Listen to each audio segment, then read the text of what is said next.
اعوذ باللہ من الشیطان الرجیم بسم اللہ الرحمن الرحیم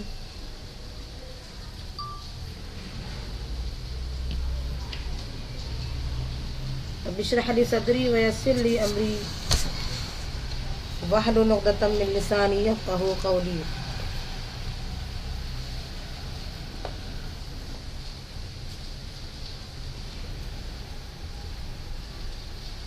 آج اخلاق حسنہ سے متعلق وہی بات کل بیان کی گئی تھی. مزید کچھ اور ہم چاہتے ہیں کہ آپ کے سامنے پیش کریں، جس میں خاص طور سے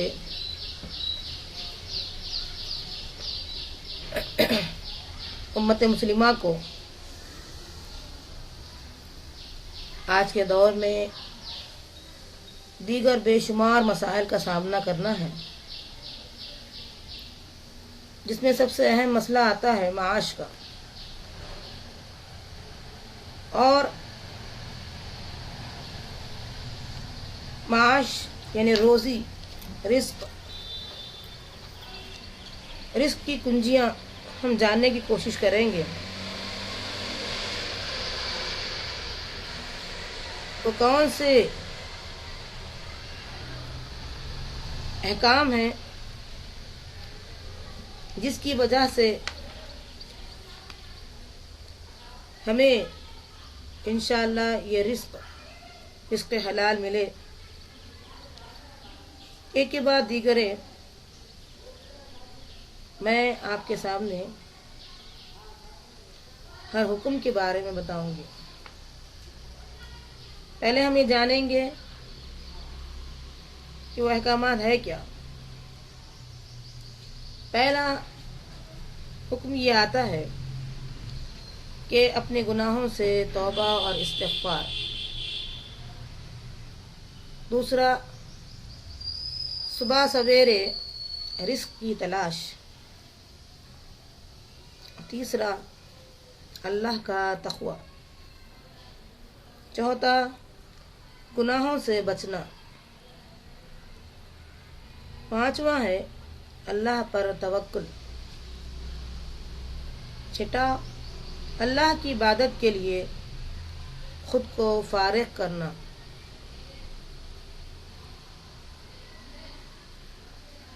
ساتواں، حج اور عمرے میں متابعت، یعنی ایک کے بعد دیگرے حج و عمرہ.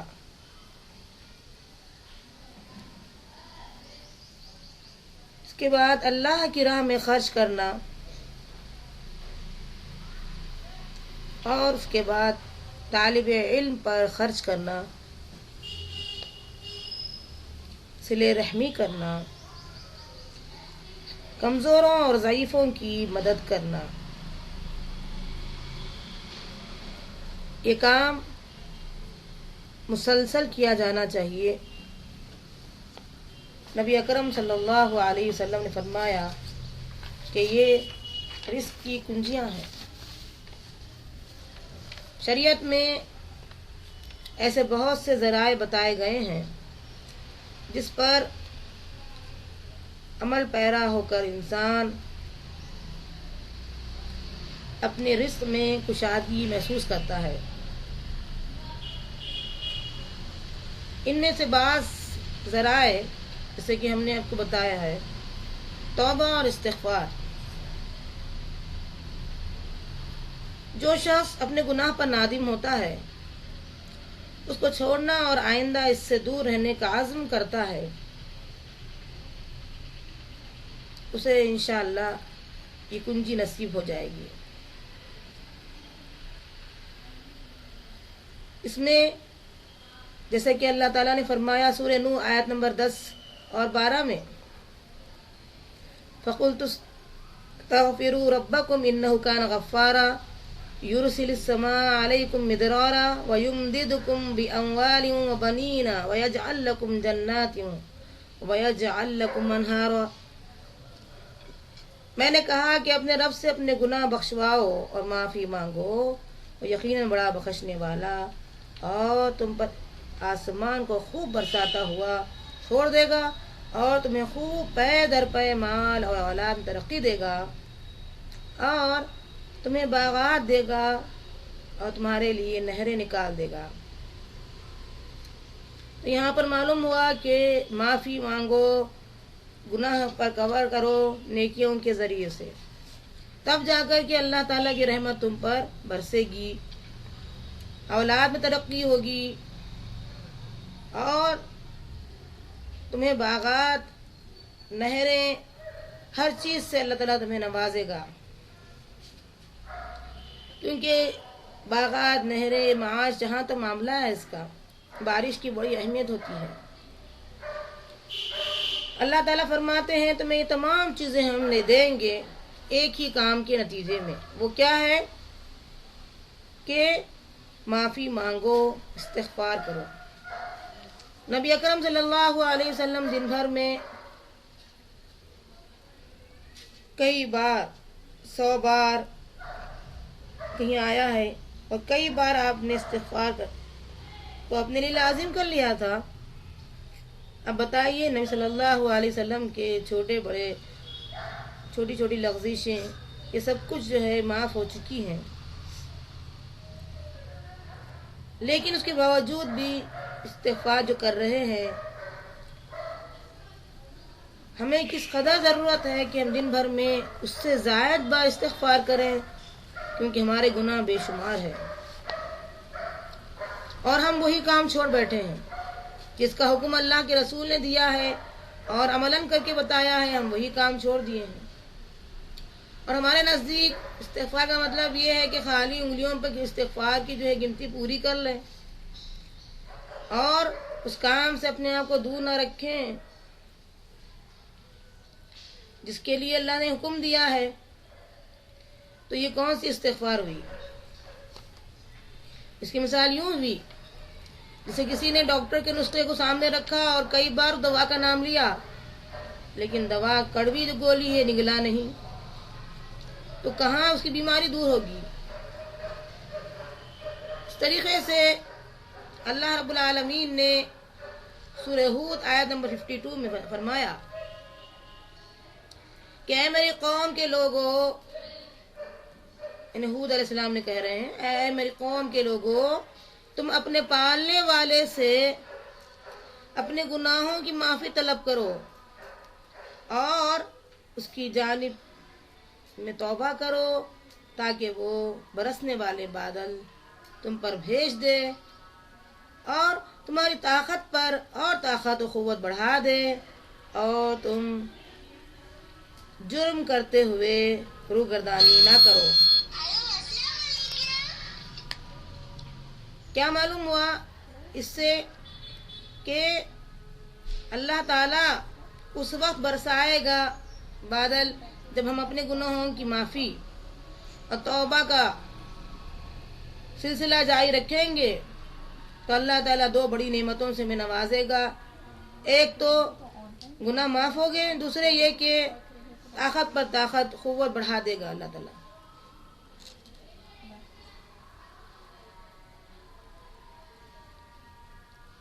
یہ 2 بڑی آیتیں ہمارے لیے سب سے بڑی نعمت ہے کہ جتنا آدمی استغفار کرتے رہے گا، جتنا توبہ کرتے رہے گا، جتنا گناہوں کو چیک کرتے رہے گا اور نہ کرنے کا عزم کرتے رہے گا، تو اس کو اللہ رب العالمین طاقت، قوت، اقتدار، ساری نعمتیں دینے پر قادر ہے، وہ دے گا انشاءاللہ۔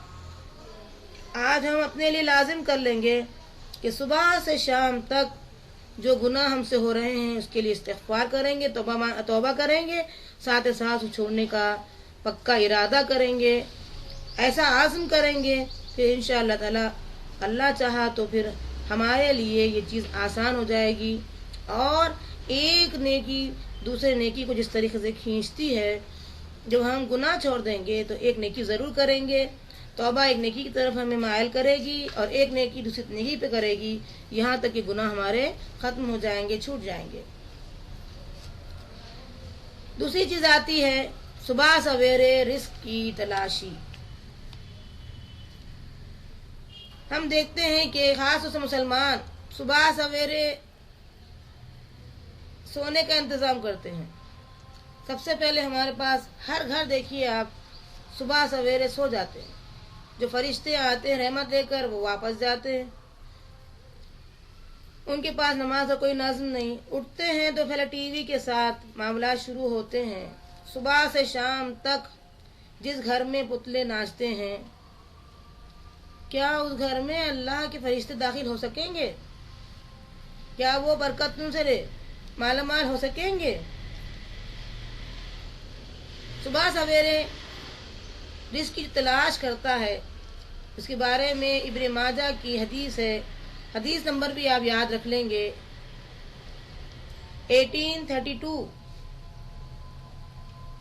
کہ رسول اللہ صلی اللہ علیہ وسلم نے فرمایا اے اللہ میری امت کے صبح کے وقت میں برکت دے. پتہ کیا چلا آپ کو کہ صبح کے وقت میں ہی اللہ کی برکت ملتی ہے.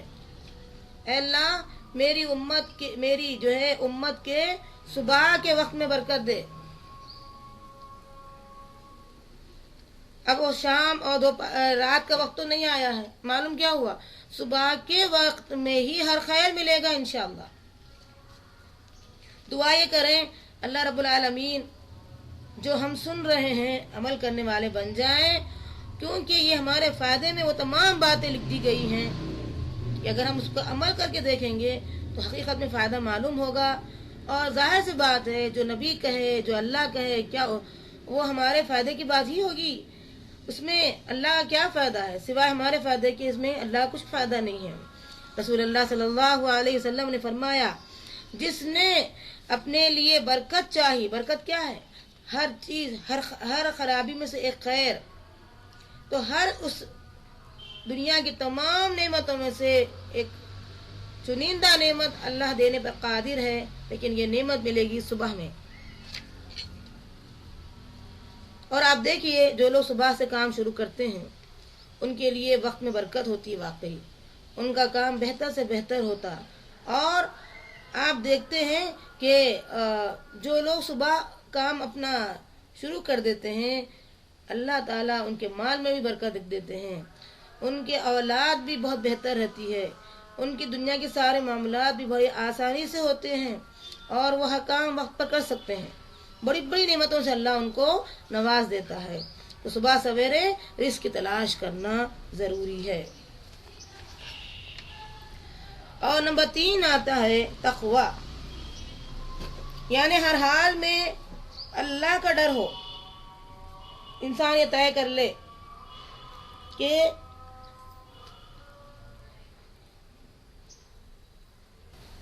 ہر حال میں اللہ کا ڈر کیا ہے.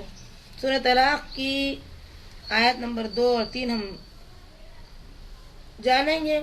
وَمَن يَتَّقِ اللَّهَ يَجْعَل لَّهُ مَخْرَجًا وَيَرْزُقْهُ مِنْ حَيْثُ لَا يَحْتَسِبُ.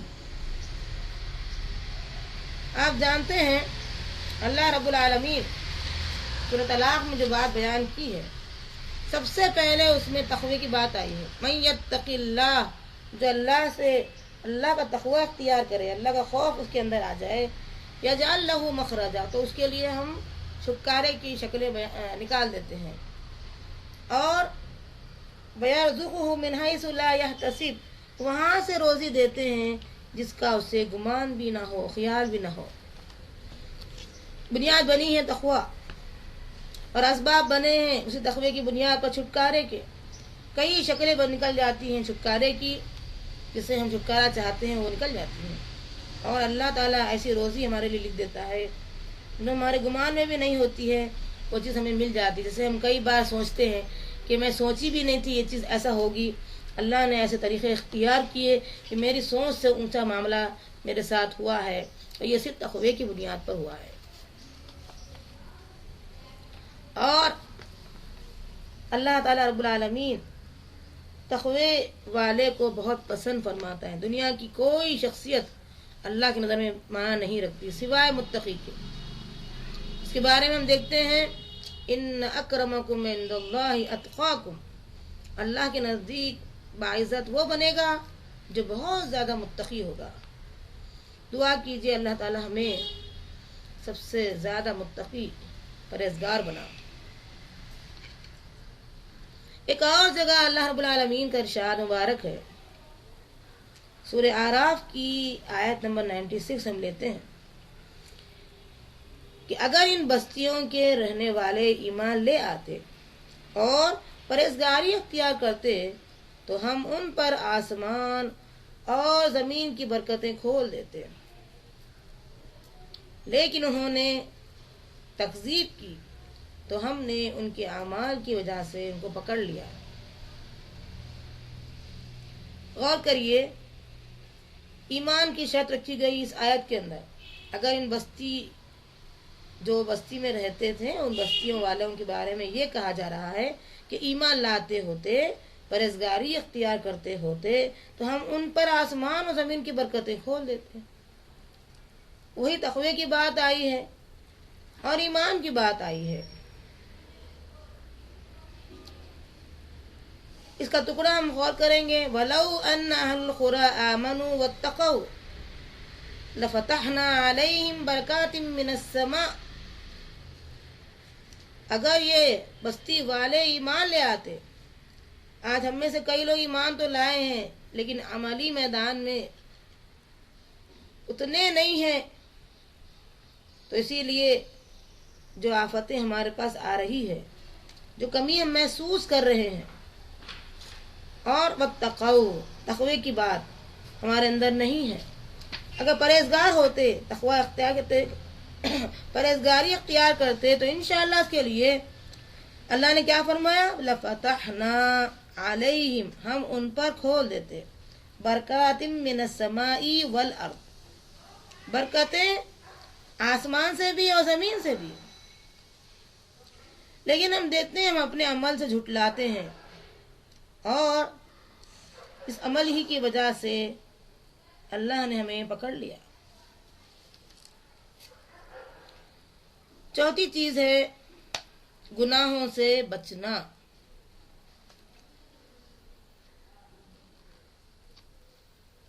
اللہ کا ارشاد مبارک ہے، ظہر الفساد فی الارض فی البر والبحر بما کسبت ایدی الناس لیذیقہم بعض الذی عملوا لعلہم یرجعون۔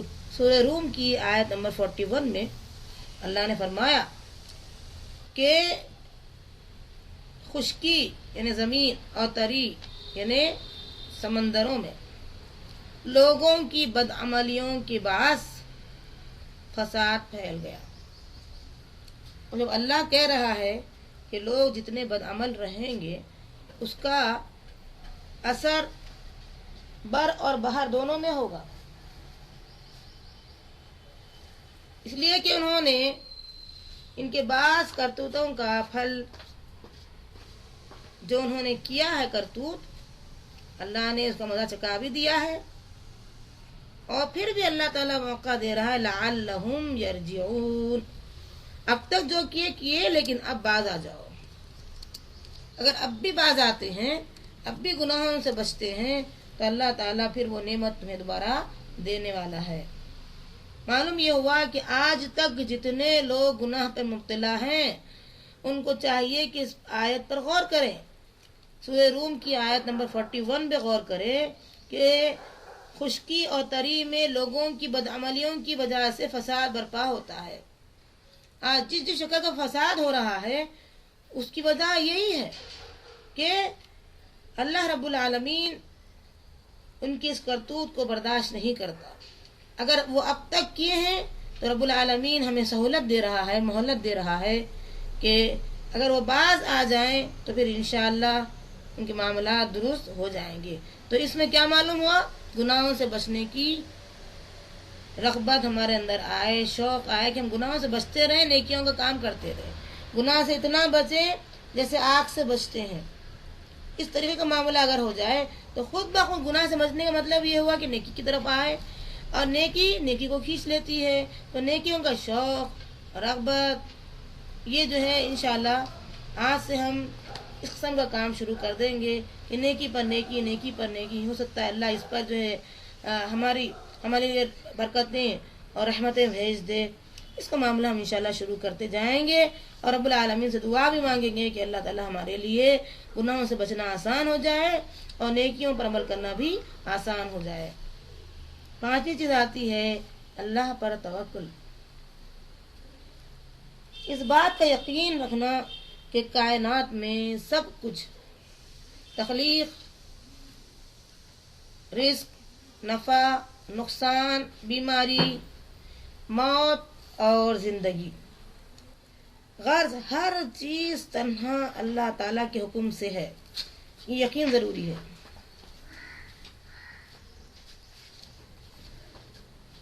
سورۃ طلاق کی آیت نمبر 3 ہم دیکھیں گے، وَمَن يَتَوَكَّلْ عَلَى اللَّهِ فَهُوَ حَسْبُهُ إِنَّ اللَّهَ بَالِغُ أَمْرِهِ قَدْ جَعَلَ اللَّهُ لِكُلِّ شَيْءٍ قَدْرًا۔ اور جو شخص اللہ پر توکل کرے، بھروسہ کرے گا، اسے کافی ہوگا۔ اللہ تعالی اپنا کام پورا کر کے ہی رہے گا۔ اللہ تعالی نے ہر چیز کا ایک اندازہ مقرر کر رکھا ہے۔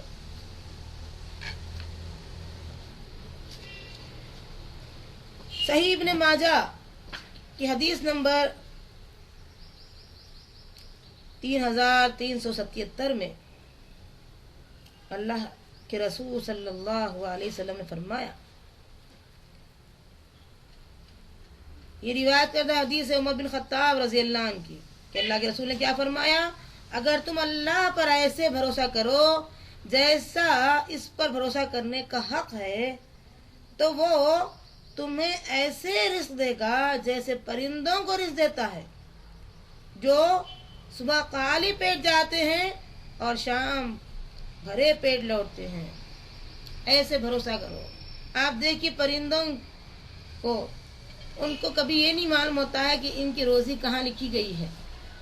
صبح اٹھتے ہیں، خالی پیٹ ہوتا ہے، فوری نکل جاتے تلاش میں اپنی روزی کے، تو اللہ تعالیٰ جہاں جہاں ان کی روزی رکھی ہے وہیں وہ چلے جاتے ہیں، اور جب شام لوٹتے ہیں تو پیٹ بھر کر لوٹتے ہیں۔ وہ پرندوں کی، ان کی عقل کے بارے میں غور کرو، کبھی انہوں نے ٹینشن نہیں لیا، کبھی انہوں نے یہ نہیں سوچا کہ ہمارا رزق کہاں سے آئے گا۔ اس جیسا کم سے کم ہم بھروسہ کریں گے، جیسے یہ بھروسہ کر کے نکلتے ہیں کہ ہماری روزی اللہ نے لکھ دی ہے، ہمیں مل کر رہے گی، وہ تلاش میں نکل جاتے ہیں۔ اتنا بھروسہ اگر انسان کو آ جائے گا تو انشاءاللہ انسان کامیاب ہوگا۔ اور آپ کو پتا ہے کہ اللہ تعالیٰ نے جانوروں اور پرندوں اور دوسری مخلوق کی پھر بھی تعریف کی ہے، کیوں؟ ان کے اندر اللہ پر بھروسہ ہے، وہ اللہ کی تسبیح بہت کرتے ہیں، وہ ہماری طرح کے نہیں ہیں۔ ہمیں علم دیا لیکن پھر بھی ہم فائدہ نہیں اٹھاتے، ہمیں اختیار دیا لیکن ہم پھر بھی نیکی نہیں کرتے۔ ذرا غور کریے، اولئک الانعام بل هم اضل، اللہ کہتا ہے یہ چوپایوں کی مانند، چوپایوں کی مانند بھی غور کریں گے تو 4 پائے جس کو ہوتے ہیں وہ تو کم سے کم یہ 2 کام تو کر رہے ہیں۔ بل هم اضل، انسان جس کو ہر نعمت دی گئی، جس کے لیے دنیا تیار کی گئی، وہ تو جو ہے ان چوپایوں سے بھی گئے گزرا ہے۔ بل هم اضل، ان چوپایوں سے بھی گئے گزرا ہے۔ ذرا غور کر کے تو دیکھو ان پرندوں کو، کہ رزق تو اللہ دیتا ہے، جو صبح خالی پیٹ جاتے ہیں اور شام بھرے پیٹ لوٹتے ہیں۔ اتنا تو کم سے کم اللہ بھروسہ کرنا چاہیے۔ اللہ سے دعا مانگے رب العالمین ہمارے تمام مسائل حل فرما دے، اور ہمیں جیسے یہ بھروسہ کرتے ہیں کم سے کم اتنے بھروسے کی تو توفیق عنایت فرما، تاکہ یہ بھروسہ بڑھتے بڑھتے اب مضبوطی یقین کا جو ہے انشاءاللہ یقین تک پہنچ جائے، اللہ چاہا تو صحیح ابن ماجہ کی حدیث نمبر یاد رکھیے، ہر ایک کو یہ حدیث آپ عام کرتے جائیے۔ حدیث نمبر ہے 3377۔ آسان یاد کرنا چاہ رہے ہیں 3377، اتنا آسان ہے۔ اور ابن ماجہ کی حدیث ہے، لوگوں کو بتائیے کہ بھروسہ ایسا کرو جیسے بھروسہ کرنے کا حق ہے، لیکن کم سے کم بھروسہ کیا ہے کہ جیسے پرندوں کو اللہ نے رزق دیا ہے، خالی پیٹ نکلتے ہیں، شام بھرے پیٹ لوٹتے ہیں، اتنا کم سے کم اگر بھروسہ ہم شروع کر دیں گے تو انشاءاللہ اللہ تعالیٰ وہاں سے اس کو عنایت کرے گا، ہر نعمت، رزق کے ہر، سمجھیے کہ ہر چیز انشاءاللہ، جہاں سے اس کو گمان بھی نہیں ہوگا۔ اللہ کی عبادت کے لیے خود کو فارغ کرنا، چھٹویں چیز ہے اللہ کی عبادت کے لیے خود کو الگ کر کے خشوع اور خضوع کے ساتھ عبادت میں مشغول ہونا، اور تمام کاموں پر رب کی عبادت کو ترجیح دینا، پریفرنس دینا۔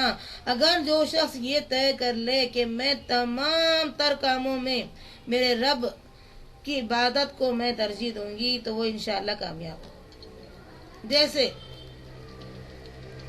جو وقت جو چیز کا تقاضا کرتا ہے پہلے اس کام کے لیے نکل جانا، دنیا چاہے کچھ بھی کہے، اللہ جو کہہ رہا ہے وہ طے کر لینا کہ میں رب کو خوش کرنا ہے، فرض ہے، میں پہلے رب کو خوش کروں گی۔ آپ دیکھتے ہیں، چھوٹی سی مثال میں سامنے رکھوں گی کہ جو لوگ اپنے رب کو چہرہ دکھاتے ہیں وہ مخلوق کو پیٹھ دکھاتے ہیں، اور جو لوگ مخلوق کو چہرہ دکھاتے ہیں ظاہر سی بات ہے اپنے رب کو، اپنے خالق کو پیٹھ دکھاتے ہیں۔ معلوم کیا ہوا کہ جس کی جیسی سوچ رہے گی وہ کام ویسا ہی ہوگا۔ اللہ سے یہ دعا مانگیں کہ اللہ تعالی ہمیں زیادہ توجہ اور زیادہ اہمیت اپنے رب کی باتوں اور اس کی عبادت میں لگا دے۔ آپ دیکھتے ہیں صحیح ابن ماجہ کی حدیث ہے 3331 میں کہ اے ابن آدم میری عبادت کے لیے خود کو فارغ کرو، یعنی توجہ دل جمعی سے میری عبادت کرو، میں تیرے سینے کو توانگری سے بھر دوں گا، یعنی طاقت سے بھر دوں گا، اور تیری محتاجی کو ختم کر دوں گا، اور اگر تو نے ایسا نہ کیا تو میں تیرے ہاتھ کاموں میں الجھا دوں گا اور تیری مفلسی ختم نہ کروں گا۔ اس سے واضح ہو گیا کہ نبی اکرم صلی اللہ علیہ وسلم نے اتنی بہترین بات بیان کی کہ اللہ یہ کہتا ہے اے ابن آدم، آدم کی اولاد، میری بات کے لیے خود کو فارغ کرنا، توجہ دل جمعی۔ ہماری نماز بھی ایسی ہوتی ہے کہ نماز میں طرح طرح کے خیالات، پوری دنیا کی باتیں ہماری نماز میں یاد آتی، جو چیز کھو بھی گئی ہے نماز میں تو یاد آ جاتی ہے۔ ہماری نماز ایسی، ہماری عبادتیں ایسی جس میں پوری دنیا شامل ہو جا رہی ہے، جس میں ہم اللہ کے سامنے کھڑے ہونے کا وہ احساس بھی ختم کر رہی ہے۔ تو پھر آپ ذرا غور کریں کہ یہ کون سی نماز ہے، یہ کون سی عبادت ہے جس میں نہ دل جمعی ہے نہ توجہ ہے۔ اگر دو چیزیں آ جائے، توجہ اور دل جمعی اللہ کی عبادت میں آ جائے تو انشاءاللہ اللہ تعالیٰ دو نعمتوں سے نوازے گا۔ ایک تو سینے کو توانگری سے بھر دے گا۔ آج ہم جو کمزور مسلمان ہیں اس عمل کے نتیجے میں طاقتور مسلمان بن جائیں گے انشاءاللہ، اور جس چیز کے ہم محتاج ہیں اللہ کہتا ہے تیری محتاجی کو میں ختم کر دوں گا۔ جس چیز کی ضرورت ہمارے لیے ہے اللہ رب العالمین اس محتاجی کو انشاءاللہ ختم کرے گا، دل جمعی توجہ کی بنیاد پر۔ تو دعا کریں رب العالمین ہمارے لیے اس عمل کو آسان کر دے، اور اگر نہیں کیا ایسا تو دو بدترین چیزیں ہمیں ملنے والی ہیں، وہ یہ کہ اللہ رب العالمین ہمارے ہاتھوں کو الجھا دے گا۔ آج ہم جتنی سیدھی کرنا چاہ رہے ہیں اتنی قوت کے ساتھ وہ الٹی ہو رہی ہے، جتنا ہم سلجھانے کی کوشش کرنا چاہ رہے ہیں اتنی چیزیں وہ الجھتے جا رہی ہے، اور مشکل پر مشکل بڑھتے چلے جا رہی ہے، اور ساتھ ہی ساتھ مفلسی میں بھی اضافہ ہو رہا ہے۔ ایک تو کام الٹے سیدھے ہو رہے ہیں، اور دوسرا محتاجی پر محتاجی، مفلسی پر مفلسی آ رہی ہے۔ افلاس کیا ہے؟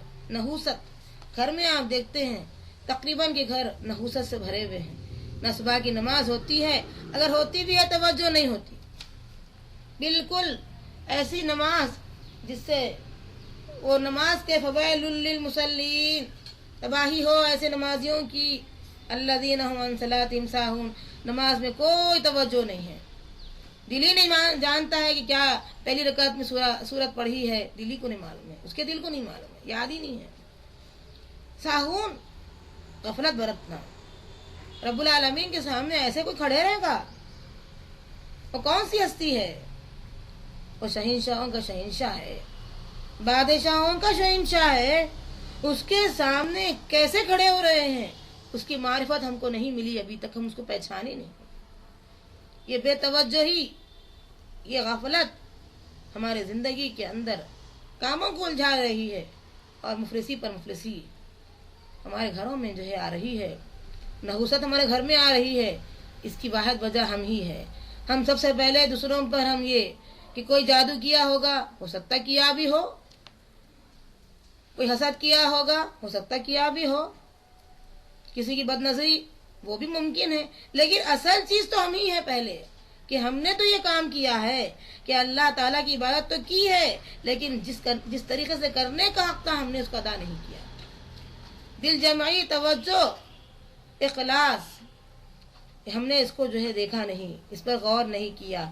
آج اللہ نے ہمارے سینے کو تونگری سے جو بھرنے کا وعدہ کیا تھا وہ تونگری ختم ہو گئی، اور جس محتاجی کو ختم کرنے کا وعدہ کیا تھا وہ بھی ختم ہو گیا ہے۔ کیوں؟ ہم اور مزید ہمارے ہی ہاتھوں اپنے کاموں میں ایسے الجھتے جا رہے ہیں کہ ہمیں ٹائم نہیں مل رہا، ٹائم میں برکت نہیں ہے، اور خود ہماری مفلسی میں اور اضافہ ہوتے جا رہا ہے۔ دعا کیجیے اللہ تعالی ہمیں توفیق دے، آسانی عطا فرما کہ ہم دل جمعی اور توجہ سے تیری بات کرنے والے بنے۔ نمبر 7، حج اور عمرے میں مطابعت، یعنی ایک کے بعد دیگرے کرنا۔ رسول اللہ صلی اللہ علیہ وسلم کا فرمان ہے، صحیح ابن ماجہ کی حدیث ہے 2352، حج اور عمرے میں مطابعت کرو، کیونکہ یہ دونوں فقر اور گناہوں کو اسی طرح دور کر دیتے ہیں جیسے بھٹی لوہے، سونے اور چاندی سے زنگ دور کر دیتی ہے۔ اور حج مبرور کا ثواب سوائے جنت کے اور کچھ نہیں۔ حج اور عمرے میں مطابعت کرو، یعنی دونوں ایک کے بعد دیگرے کرو، کیونکہ فقر اور گناہ کو اس طرح دور کر دیتی ہے، یعنی تنگی، محتاجی اور گناہ کو اس طریقے سے دور کر دیتی ہے جیسے بھٹی لوہے، سونے اور چاندی سے زنگ کو دور کر دیتی ہے۔ دعا کیجیے، اتنی آسان سی مثالوں سے ہمیں بات سمجھائی جا رہی ہے۔ بھٹی کیا کرتی ہے؟ لوہے کو بھی صاف کر دیتی ہے، سونے کو بھی صاف کر دیتی ہے، اور چاندی کو بھی صاف کر دیتی ہے، اس کے زنگ کو دور کر دیتی ہے۔ اسی طریقے سے ہمارے اندر جو فقر ہے، محتاجی ہے، یہ خیس ہے، خوف سے فقر، محتاجی اور گناہوں کو اس طرح پاک کر دیتی ہے۔ اور ساتھ ساتھ کیا ہوتا ہے؟ حج مبرور کا ثواب، یعنی جو حج مقبول ہوتا ہے اس کا ثواب بھی وہ الحمدللہ کیا ہے ثواب اس کا؟ سوائے جنت کے اور کچھ نہیں۔ انشاءاللہ اللہ سے دعا کیجئے اللہ ہمارے لیے ان چیزوں کو آسان کر دے۔ 8ویں چیز آتی ہے اللہ کی راہ میں خرچ کرنا۔ انسان چونکہ مال سے محبت کرتا ہے، اور جب یہی مال وہ خرچ کرے گا تو اللہ اسے بڑھا کر اسی کی طرح لوٹا، جس طریقے سے وہ خرچ کر رہا ہے، جس طریقے سے وہ اطاعت کر رہا ہے اللہ کی، اللہ تعالیٰ اسے بڑھا چڑھا کر اس کی طرف لوٹا رہا ہے۔ سورہ سبا کی آیت نمبر 39 میں اللہ فرماتے ہیں، تم جو کچھ بھی اللہ کی راہ میں خرچ کرو گے اللہ اس کا پورا پورا بدلہ دے گا، اور سب سے بہتر روزی دینے والا ہے۔ غور کرنے والی بات کیا ہے؟ ہم جو اللہ کی راہ میں خرچ کریں گے بے فکر ہونا چاہیے ہم کو کہ اس کا بدلہ اتنے اچھے انداز میں دیا جائے گا کہ اس سے کہیں گنا بہتر روزی ہمیں ملے گی اور پورا پورا ہمیں انشاءاللہ بدلہ مل کر رہے گا۔ چنانچہ ہم دیکھتے ہیں صحیح مسلم کی حدیث ہے، حدیث نمبر ہے 993۔ اس میں اللہ تعالیٰ فرماتے ہیں اے ابن آدم تو خرچ کر، تجھ پر خرچ کیا جائے گا۔ معلوم کیا ہوا کہ جتنا ہم خرچ کریں گے ہم پر اللہ تعالیٰ اتنا ہی خرچ کرے گا، جتنا دیں گے اللہ تعالیٰ ہمیں اتنا ہی دے گا۔ تو دینے سے کم نہیں ہوتا ہے، دینے سے دینے والا اور دیتا ہے۔ تو اس طریقے سے انشاءاللہ ہماری معاملات رہیں گے، ہمارا اخلاق، ہمارا کردار، ہمارے جو ہے لوگوں کے درمیان میں یہ تمام اوصاف ہے حمیدہ ہمارے اندر پیدا ہو جائیں گے انشاءاللہ۔ تو آپ دیکھیں گے کہ ایک کے بعد دیگرے ایسی ایسی نعمتیں ہمیں ملتے جائیں گی جس کا ہمیں گمان بھی نہیں تھا۔ نئی چیز آتی ہے، دینی علوم جو حاصل کر رہے ہیں اسٹوڈنٹ، ان پر خرچ کرنا۔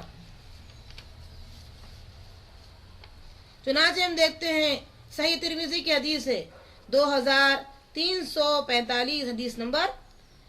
انس بن مالک فرماتے ہیں کہ رسول اللہ صلی اللہ علیہ وسلم کے زمانے میں دو بھائی تھے، ایک علم حاصل کرنے کی خاطر نبی اکرم صلی اللہ علیہ وسلم کے پاس حاضر ہوتا اور دوسرا روزی حاصل کرنے کے لیے جد و جہد کرتا۔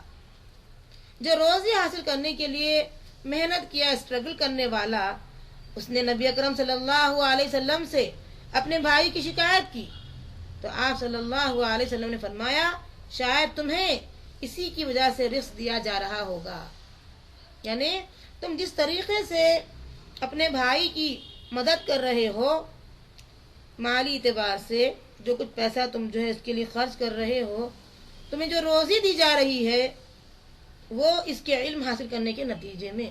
تو معلوم یہ ہوا کہ جو محنتیں ہم کر کے جو پیسہ جمع کرتے ہیں اور وہ پیسہ اگر اپنے اس پڑھنے والے کے لیے خرچ کرتے ہیں تو اس کے بدولت اللہ ہمیں اور مزید نواز دیتا ہے۔ یہ بہت اہم حدیث ہے، ہم نہیں سمجھتے ہیں، اس کو معاملی سمجھتے ہیں۔ یہ صحیح ترمذی کی حدیث ہے اور حدیث نمبر بھی یاد رکھ لیجئے 2 3 4 5، آسان ہے 2 3 4 5، اتنی آسان حدیث ہے۔ اس کو لوگوں میں آپ عام کیجئے کہ جتنے لوگ یہ کام کے لیے اپنے آپ کو لگا دیتے ہیں اور پیسہ ہر چیز سے سہولتیں دیتے ہیں، تو اللہ رب العالمین کی طرف سے نبی اکرم صلی اللہ علیہ وسلم نے جو الفاظ بیان کیے ہیں وہ یہی ہے کہ تو اپنے اس بھائی کی وجہ سے مزید رزق میں تجھے اضافہ ہو رہا ہے۔ یہ بھائی جو علم حاصل کر رہا ہے اللہ کا، اللہ کے جو ہے رسول صلی اللہ علیہ وسلم کی تمام احادیث کا جو کچھ بھی محنت کر رہا ہے، اس کی وجہ سے تجھے روزی دی جا رہی ہے۔ تو دینے سے اور مزید اللہ نے اضافہ کیا، اور کس کام پہ دینے سے اضافہ کیا اللہ نے؟ علم حاصل کرنے کے کام پر دینے کی وجہ سے اللہ نے اضافہ کیا۔ آج ہمارا بھی یہی رونا آتا ہے، میاں تو عالم بن رہا، تیری کیا اوقات ہے؟ تو خالی مسجد کا امام بنے گا، چندے سے پلے گا۔ آپ کو معلوم ہے جتنے چندے سے پلے ہوئے ہیں وہی چندے سے جو علم حاصل کیے ہیں، وہی نکاح کیے ہیں، بڑے بڑے شاہوں کی زندگیاں وہی تو بنائے۔ جس چھت کے نیچے وہ پڑے ہیں وہی تو آپ کے مسائل حل کر رہے ہیں، وہی تو دین پہنچا رہے ہیں۔ تو غنیمت ہے آپ سے کہ آپ کی دولت آپ کے کچھ کام نہیں آئی، بلکہ آپ کی چھوٹی موٹی دولت آپ کی زندگیاں بنا دی آخرت کی۔ آپ غور کریے، ایک آدمی مال کے پیچھے بھاگتا ہے، یہاں تک کہ اگر اس سے یہ کہا جائے کہ دیکھو یہ سنت پہ عمل کرو اتنا مال دیں گے، یہ سنت پہ عمل کرو اتنا مال دیں گے، تو اب وہ مال کمانے کی شکل میں وہ سنت پہ عمل کرنا شروع کر دے گا۔ آپ تصور کیجئے، کیوں؟ انسان جہاں مال ملتا ہے نا وہیں پر بھاگتا ہے، یہ کریں گے تو یہ ملا، یہ کریں گے تو یہ ملا، یہ کریں گے تو یہ مل رہا ہے۔ اب چونکہ سنت پر عمل کرنے سے نیکی کا تو تصور ہی نہیں ہے، تو وہ کیوں خواہ نیکی کرے گا؟ اس کا ذہن تو یہی کام کر رہا ہے، اس لیے وہ نیکی نہیں کر رہا ہے۔ آپ غور کریے، جب وہ مر جائے گا تو خبر میں کیا یہ مال جو مٹھی بھر جمع کیا تھا یا محل بھر جمع کیا تھا اس کے قبر کے اوپر اسی کو ڈالا گیا؟ کیا اس کے کچھ فائدہ آیا؟ فائدے میں آیا مال؟ کچھ فائدے میں نہیں آیا وہ مال۔ اس لحاظ سے آپ یہ طے کر لیں، بلکہ تمام لوگوں کو یہ بات واضح کر دیں کہ یہ حصول علم اصل میں بڑی نعمت ہے، کہ جب علم حاصل کریں گے تو تقویٰ پیدا ہوگا، جب علم حاصل کریں گے تو عمل کی توفیق ہوگی، جب علم حاصل کریں گے تو دنیا کو ہم جو خراب معاشرہ ہے اس سوسائٹی کو، اس معاشرے کو ہم انشاءاللہ اس علم سے پاک کر دیں گے۔ اور جتنی ٹیکنالوجی جو خراب ہوتے جا رہی ہے ہمارے بدعملیوں کی وجہ سے، ہم قرآن و حدیث سے اس کو پاک کریں گے، فیس بک کو پاک کریں گے، انٹرنیٹ کو پاک کریں گے، تمام تر جتنی اللہ نے صلاحیتیں دی ہے، ٹیکنالوجی ہمارے ذہنوں میں جو اللہ نے خود یہ تمام صلاحیتیں پیدا کی ہے، اب اس کا شکرانہ یہی ہوگا کہ ہم اس کو اسی کی باتوں سے اور نبی کے کام سے، نبی کی باتوں سے اس کو پاک کریں گے انشاءاللہ۔ یہ طے کرنا ہوگا۔ اور اللہ کے رسول صلی اللہ علیہ وسلم جو یہ بات بتائی ہے، جو آپ بھی شکایت کی تھی کہ میں تو معاش کما رہا ہوں، روزی کما رہا ہوں اور یہ بیٹھی جگہ علم حاصل کر رہا ہے، تو نبی نے کتنی پیاری بات سمجھائی ہے، شاید تمہیں اسی کی وجہ سے رزق دیا جا رہا ہوگا، آج جو روزی تمہیں ملی ہے اسی کی وجہ سے۔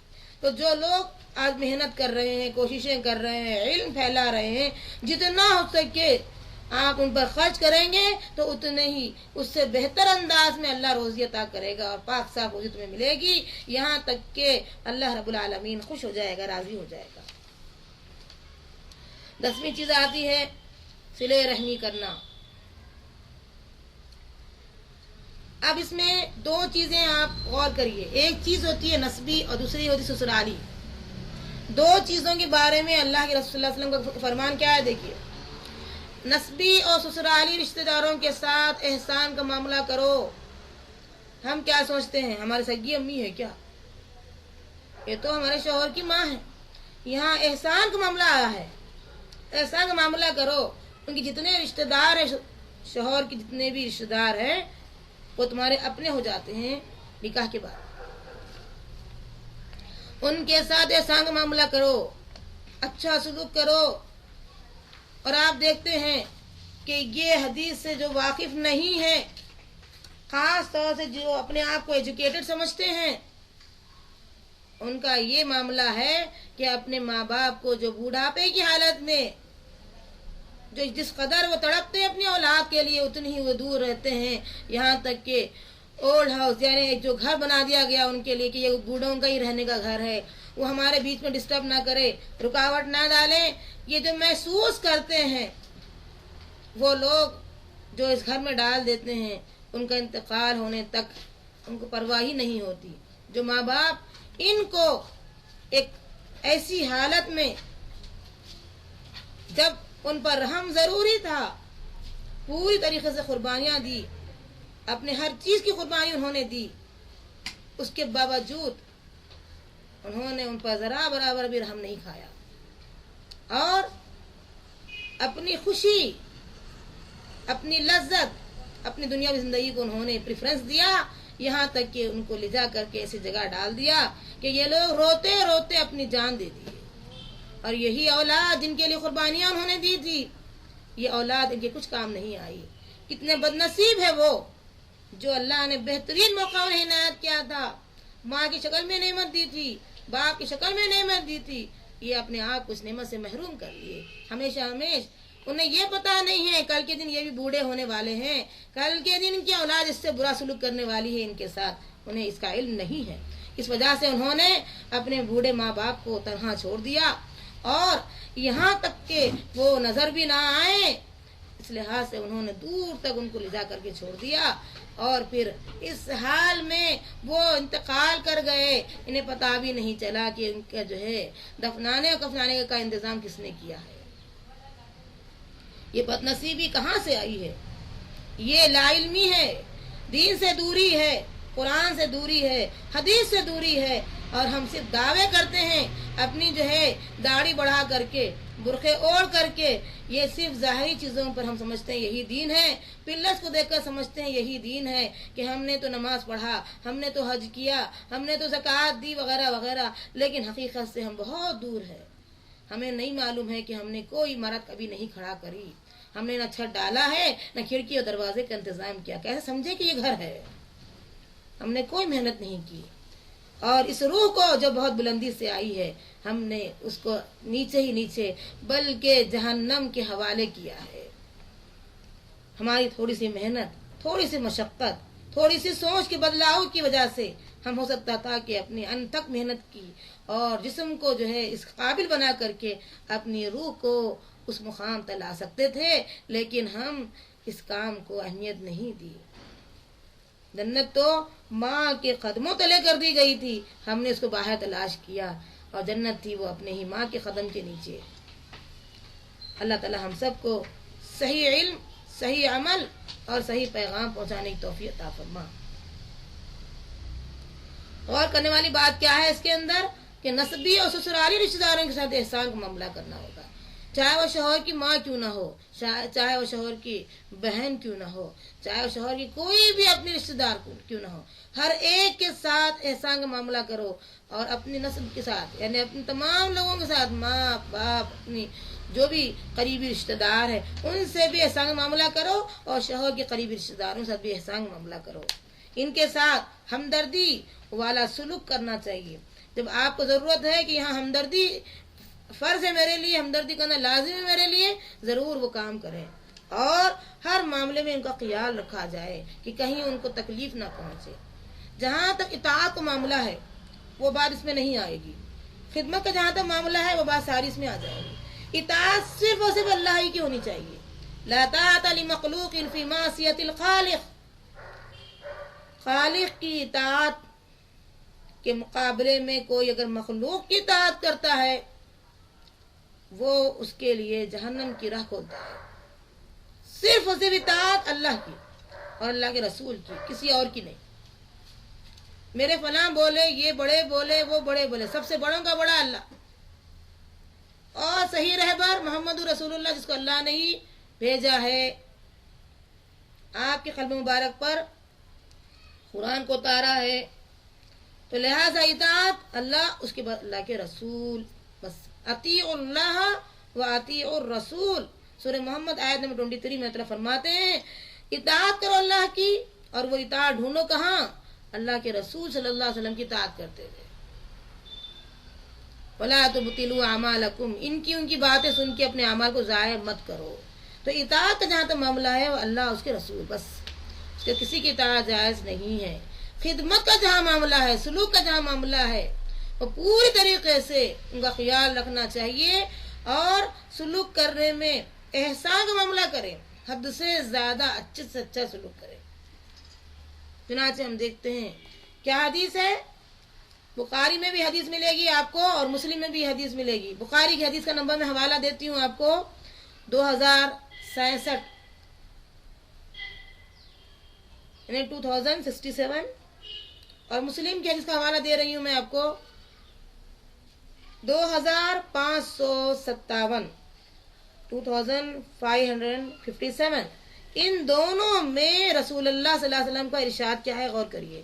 انس بن مالک فرماتے ہیں میں نے رسول اللہ صلی اللہ علیہ وسلم کو یہ فرماتے ہوئے سنا، جو شخص اپنے رزق میں کشادگی چاہتا ہے اور ساتھ ساتھ اپنے عمر میں اضافہ پسند کرتا ہے، یعنی اضافہ عمر مل جائے اس کو، تو اسے چاہیے کہ وہ صلہ رحمی کا معاملہ کرے، وہ صلہ رحمی کا معاملہ کرے اپنے نسبی اور سسرالی لوگوں کے ساتھ، رشتہ داروں کے ساتھ، اور یہ رحم کر اللہ سے درخواست کیا اور کرے گا بھی کہ اللہ اس نے مجھ سے اپنے آپ کو کاٹ دیا، اور اے اللہ جو مجھ سے کٹا تو اس سے کٹ جا۔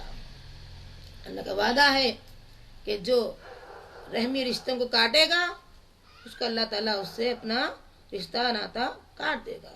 رب العالمین ہم تمام کو صحیح علم، صحیح عمل کی توفیق عطا فرما۔ اور آخری چیز ہم دیکھتے ہیں وہ یہ ہے کہ کمزوروں اور ضعیفوں کی مدد اور ان کا اکرام کرنا۔ جتنے لوگ کمزور ہیں، فطری اعتبار سے کمزور ہیں، اور جو ضعیف ہو چکے ہیں، ان کی مدد کرنا، ان کی عزت کرنا، یہ دونوں اہم ہیں۔ حدیث کا حوالہ دے رہی ہوں، بخاری کی حدیث ہے اور حدیث نمبر 2896۔ 896 میں اللہ کے رسول صلی اللہ علیہ وسلم نے سعد رضی اللہ عنہ، سعد نے خیال کیا کہ انہیں اپنے کمزور لوگوں پر فخریت ہے، تو اس پر رسول اللہ صلی اللہ علیہ وسلم نے فرمایا تمہاری مدد اور تمہیں رزق تو تمہارے کمزوروں ہی کی وجہ سے ملتا ہے۔ اور کرنے والی بات کیا ہے؟ سعد کو یہ خیال پیدا ہو گیا، بہت بڑی لمبی تفصیلی حدیث ہے، شارٹ اس کا ٹکڑا میں لے رہی ہوں۔ سعد رضی اللہ عنہ نے خیال کیا کہ انہیں اپنے کمزور لوگوں پر فوقیت ہے، انہیں ان کو اہمیت ہے، تو پھر رسول اللہ صلی اللہ علیہ وسلم نے فرمایا کس وجہ سے؟ تمہاری مدد، تمہیں جو رزق مل رہا ہے تمہارے ان کمزوروں ہی کی وجہ سے ملتا ہے۔ تم جتنی ان کے ساتھ اچھا سلوک، اچھے معاملات، مدد، ان کی عزت کرو گے تمہاری روزی میں ویسے ہی اضافہ ہوتے چلے جائے گا۔ اتنی بہترین نعمتیں، اتنی بہترین باتیں ہمیں ملی ہیں الحمدللہ قرآن و حدیث کی روشنی میں۔ اب ہمیں اللہ سے مدد مانگنی ہوگی کہ اللہ ان تمام چیزوں کو ہمارے لیے آسان کر دے، اس پر عمل کرنا، اس کو لوگوں تک پہنچانا، کیونکہ ہم سیلفش نہ بن جائیں، خود غرض نہ بن جائیں، بلکہ جو بات ہمیں صحیح احادیث اور قرآن کی روشنی میں ملتی ہے ہم پر فرض بنتا ہے کہ ہم دور دور تک اس کو پہنچائیں، اور انشاءاللہ ہو سکتا ہے کہ ہمارے پہنچانے کے نتیجے میں جتنے لوگ بعمل بنتے جائیں اور ان سے جتنی نسلیں بعمل بنتے جائیں اس کا انشاءاللہ ہمیں ہمارے درجات کو بلند کرنے کا ذریعہ بنتے جائے گا۔ انشاءاللہ رب العالمین ہمارے لیے اس کو آسان کر دے اور ہماری نسلوں تک یہ نیکیوں کو منتقل فرماتے رہے۔ ربنا تقبل منا انك انت السميع العليم وتب علينا انك انت التواب الرحيم۔